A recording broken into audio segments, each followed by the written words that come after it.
I did have a question about the difference between the induction process in a regular hypnotherapy session and the induction process of the process transformation method. So this method does include hypnotherapy, and the induction process is asking permission. So I've worked with people who say, I can't be hypnotized.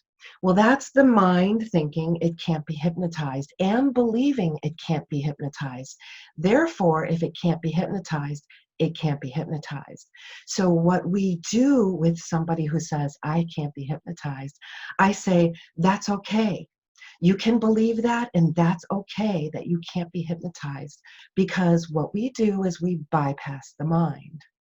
And so while asking permission, what we're doing is we're asking permission to assemble your healing team.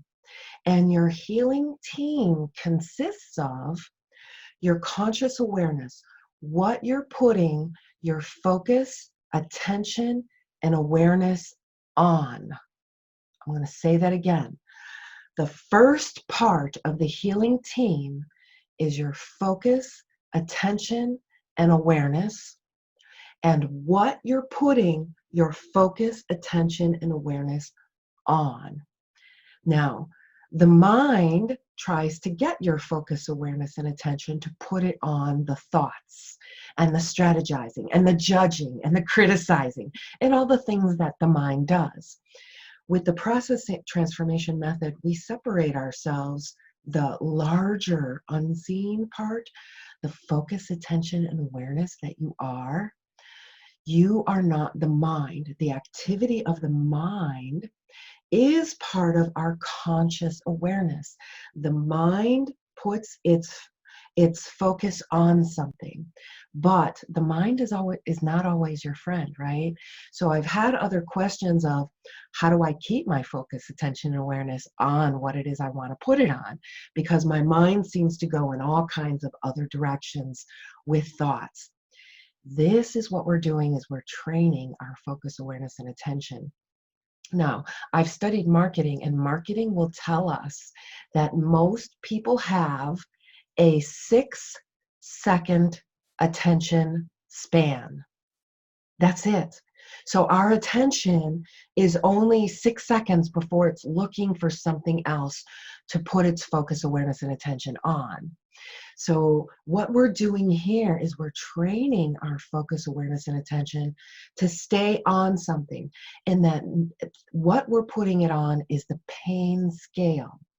And so as we're looking at something and putting our focus, attention, and awareness on something that is causing pain in our life, and the process transformation method works best if the pain level on the pain scale is a 5 or above.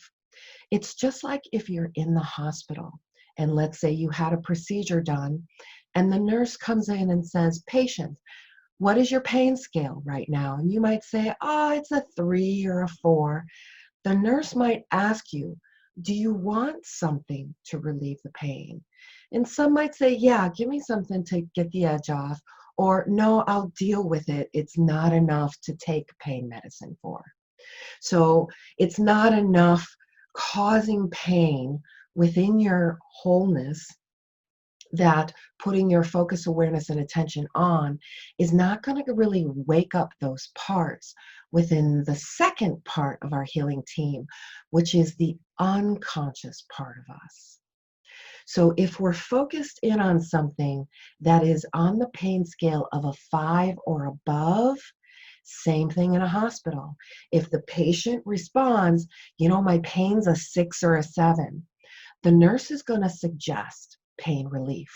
And this is why using the pain scale during this process, because now you're in that zone of waking up parts in the unconscious part of the healing team.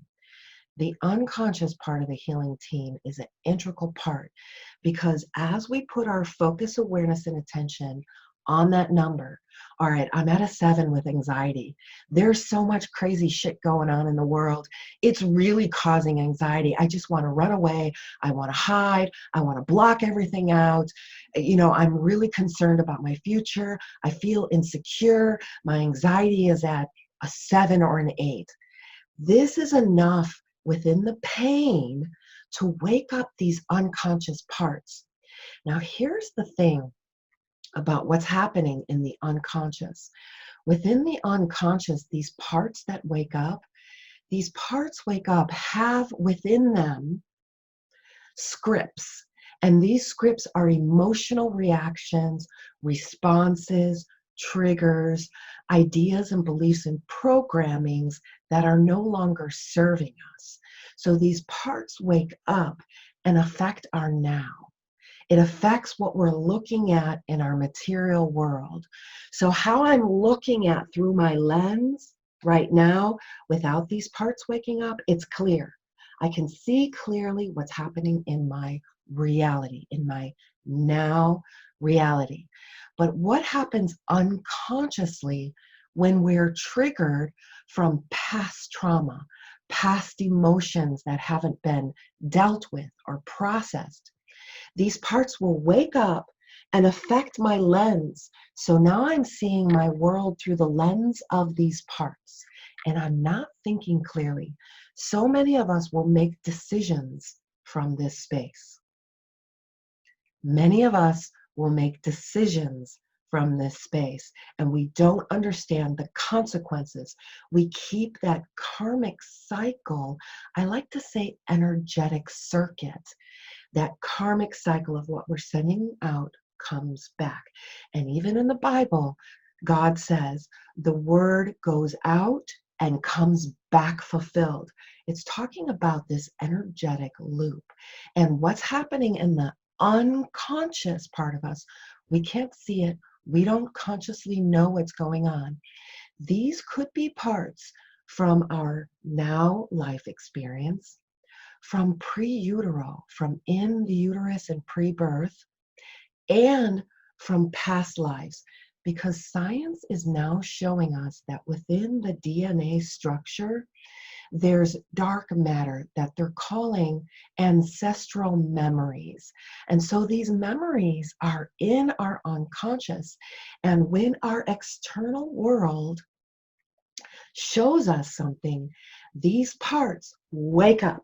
And now we're seeing our current reality through this limited lens. And it's taking over our reactions, our emotional responses, and how we're thinking about the situation.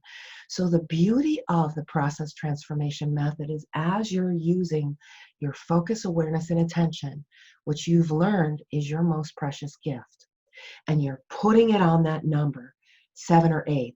There's just so much going on. My anxiety is through the roof. I want my world to change. I want peace. I want people to just freaking get along. There's parts waking up in the unconscious. And sometimes these parts don't make any sense. They just don't make any sense. And so as they begin to wake up, we thank them for waking up. Now here's the important part of this processing work. Each and every one of these parts that wake up, because they're not your wholeness, they're not completely a part of you. We want them to integrate into the wholeness of the healing team, but do so willingly. And this is also why the induction process is very different when it comes to permission, because each part of the healing team must give permission.